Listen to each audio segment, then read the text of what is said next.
Hello there. I'm the Cowardly Lion of Oz. At least I used to be cowardly, but then the Wizard of Oz gave me a big helping of double-barrel, steel-plated, rip-snorting courage. As the wizard says, courage is on the inside. The Scarecrow, the Tin Woodman, and I all have our palaces that Ozma gave us, and that's where we live. And confidentially, it's a lovely, lovely life. If I want a short vacation at a spot beside the sea, I don't travel there by boat or plane, they bring it right here to me.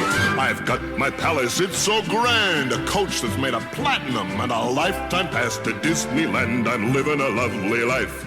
Hey-yaddy-dee-dum-dee-dum. But it isn't always so peaceful and quiet. I'm going to tell you the story of an adventure that was really scary. There's trouble in Oz, such trouble in Oz. Oz is not the happy Oz it used to was. I don't know what's wrong, but I gotta get there and start helping them out, because there is trouble, double trouble. Things are starting to boil and bubble. There's trouble, double trouble, a bubble in Oz. Yes, there is. Why, Lion dear, you are out of breath. You must have run all the way. Oh, I did, Glenda the Good. I have a task, Lion, but just for you. Did you know that King Mador, the ruler of the prattling country, is visiting Oz? I believe he came to pay a state visit to Ozma in celebration of 100 years of peace between Prattling and Oz. Until an awful thing happened. Prince Paul, King Mador's son, has been kidnapped. Smarmy. Smarmy had turned the boy into a puppet and turned him over to Glarm, an evil puppeteer. Lion, are you ill? Is that a thermometer in your mouth? This is a courage-o-meter, and I was checking my courage. 102, above normal. What's in that package? Oh, yes. In this package are certain objects that may help you in what lies ahead. And so, I set forth on my task. Walking through the forest, I came upon a little girl, reading a big book. What's your problem? It appears to be an alphabet, but it's all confused. This is not a book of the alphabet, but a book of the Ozphabet. C stands for lion, C because he's cowardly, C because I'm cute as Santa Claus. H for Scarecrow, T for woodman, G for G, C for lion. That's the how and the why and the just because. The alphabet's the alphabet. You think you're getting the hang of it? The alphabet's the alphabet in Oz. Thank you, Lion. I think I understand. Now, you know my name, but I don't know yours. Forget-me-not. That's a pretty doll you have. Thank you. Her name is... Oh, sorry, I've forgotten. We started off down the path through the forest toward the village. All of a sudden... Help! Help! Lion, where are you? He's down there at the bottom of my lion trap. Who are you? The wickedest witch of them all. If there's someone you would wish turned into a frog or fish, go no further, that's my dish. Just call Smarmy. Goodbye, lion. Oh, forget-me-not. What is it? The path where you're standing is bordered on either side by round, flat stones. See if you can lift one and bring it to the edge of this pit. They're rather heavy, but I can manage. Now, drop it down into the pit. Splendid! I want you to get more stones, one at a time, and drop them into the pit. I piled them up against the side of the pit. Finally, the pile grew high enough so that I was able to get my front paws over the edge of the pit and pull myself out. Whew. Oh, Lion, we did it, you're free. You did it, my dear. But you must be exhausted, lugging all those stones. Oh, I was, but I forgot about it. Then we made our way to the village square, where the puppet show was even then in progress. Several delightful puppets were on stage as we edged closer through the crowds, and they were singing and dancing merrily. Oh, the pop and the pep of the puppet polka. The zing zing of the string in the puppet polka.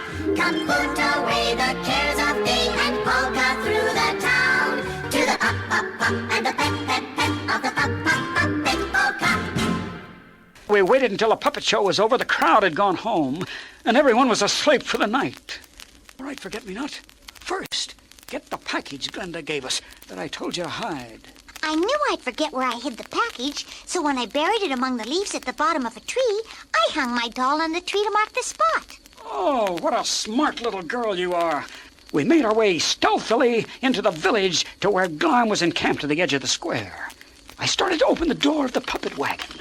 The puppets were all hanging in a row, any one of which could have been the young prince. I remembered the package Glenda the Good had given me. And among the items in Glenda's package was a familiar-looking object which at first appeared to be a telescope.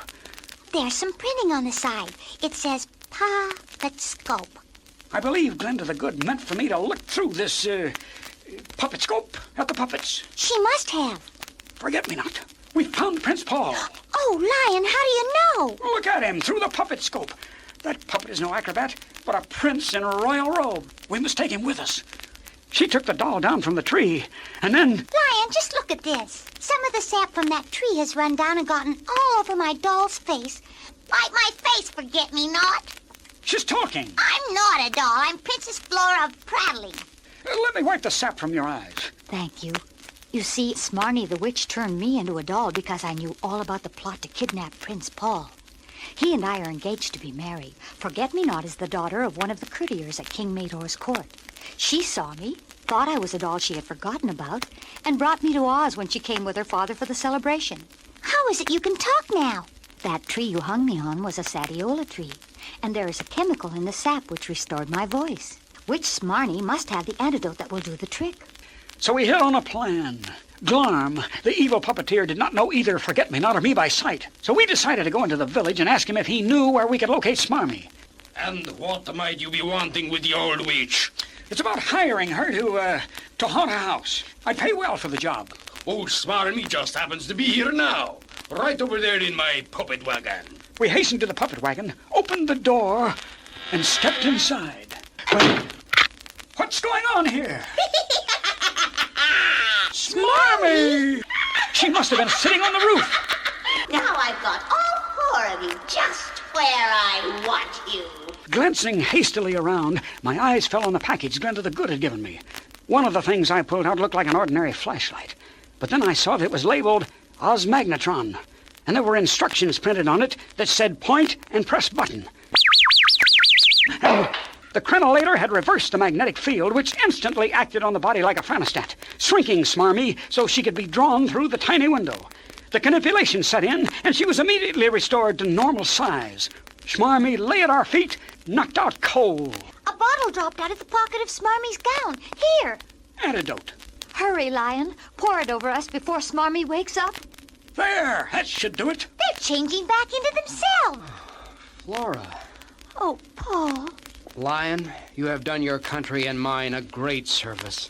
Thank you, Your Honor. But we gotta get out of here. Hey, what is going on in there? Prince Paul grabbed the Osmagnetron, aimed it at the window.